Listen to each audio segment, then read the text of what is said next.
Ah, le XVIIIe siècle. Quelle époque formidable. Voltaire et Candide, Rousseau et ses rêveries du promeneur solitaire, l'abbé Prévost et Manon Lescaut, sans oublier bien sûr Denis Diderot avec Jacques le Fataliste. Vous demandez bien sûr qui je suis. Je m'appelle Charles-Louis de Secondat, baron de la Brède et de Montesquieu. Né en 1689 dans une famille de magistrats au sud de Bordeaux, je ne suivis pas leurs traces, car la procédure ne m'intéressait pas. Mu par une curiosité, j'ai voulu tout savoir, tout connaître, comment fonctionnaient les différents régimes établis par l'homme. C'est pour cela que je partis dans différents États, pour étudier leur fonctionnement. Je ramenai de ce périple l'esprit des lois, ouvrage critique, se voulant un éloge de la liberté. Que racontait cet ouvrage? Une chose bien simple. Le despotisme est fondé sur la crainte, la monarchie sur l'honneur et la République sur la vertu. Mais bien sûr, la postérité ne retiendra pas cet ouvrage. Il retiendra plutôt les lettres persanes. Petit livre paru sans nom d'auteur à Amsterdam, mais qui connut rapidement un vif succès. Cet ouvrage raconte le périple en France de deux Persans, Ouzbek et Rika, venus acquérir la sagesse universelle. Mais bien sûr, il faut regarder cette œuvre au second degré. Cette œuvre se veut une critique de la société française de l'époque. Le livre commence en 1711, sous Louis XIV, et se termine en 1721, sous la Régence. Il questionne le français sur ses mœurs, sur ses rapports avec ses confrères. Il se veut une critique et un éloge de la liberté.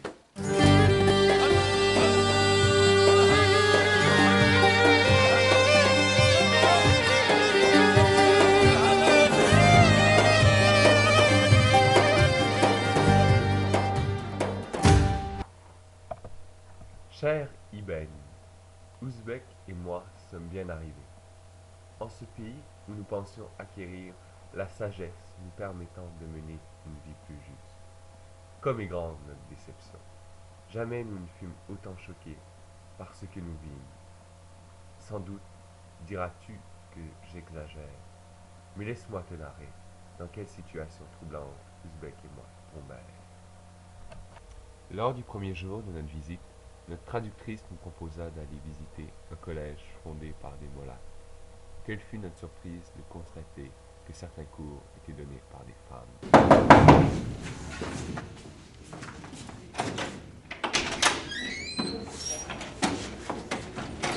يلا يلا فوتوا.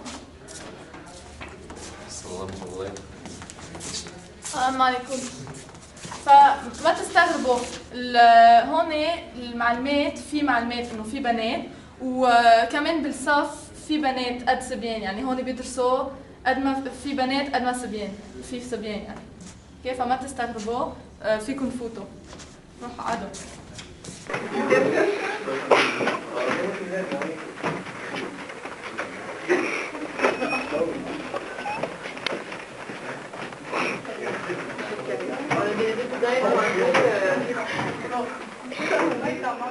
Nous en interrogèrent une, mais celle-ci eut des réponses bizarres pour les mahométans que nous sommes.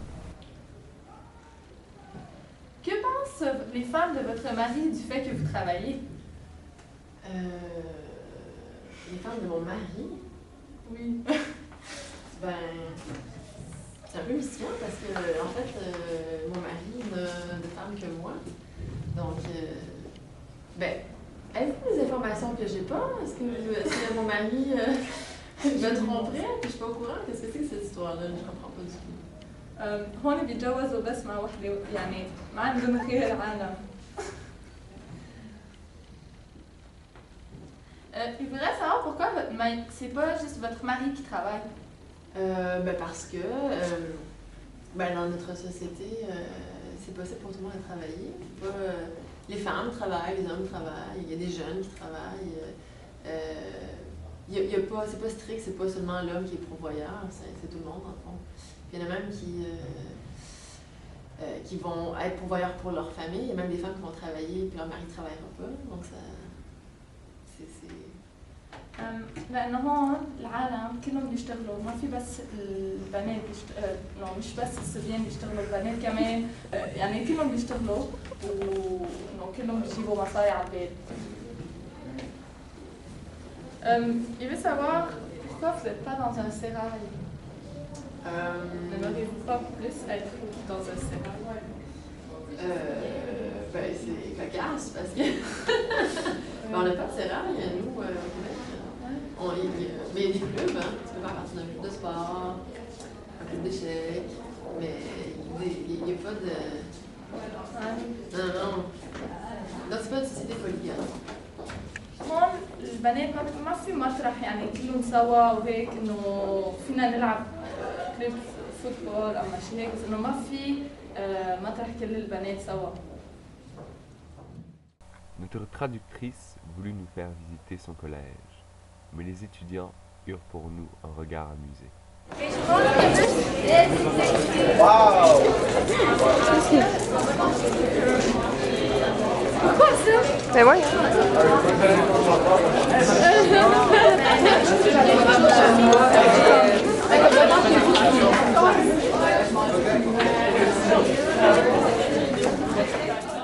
Le deuxième jour, en me rendant chez une connaissance, je vis des femmes prosternées devant ce que je crus être le roi de ce pays. Je voulus à mon tour lui rendre hommage et aller me prosterner devant lui. Mais notre traductrice se précipita vers moi en disant que ce n'était pas le roi qui était devant moi. Je sortis confus de ma caisse et piège.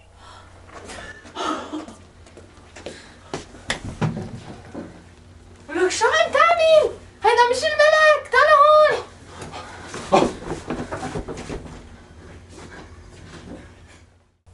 Et hier, lors d'une promenade, je fus choqué de voir deux femmes dépravées qui se promenaient en se tenant par la main.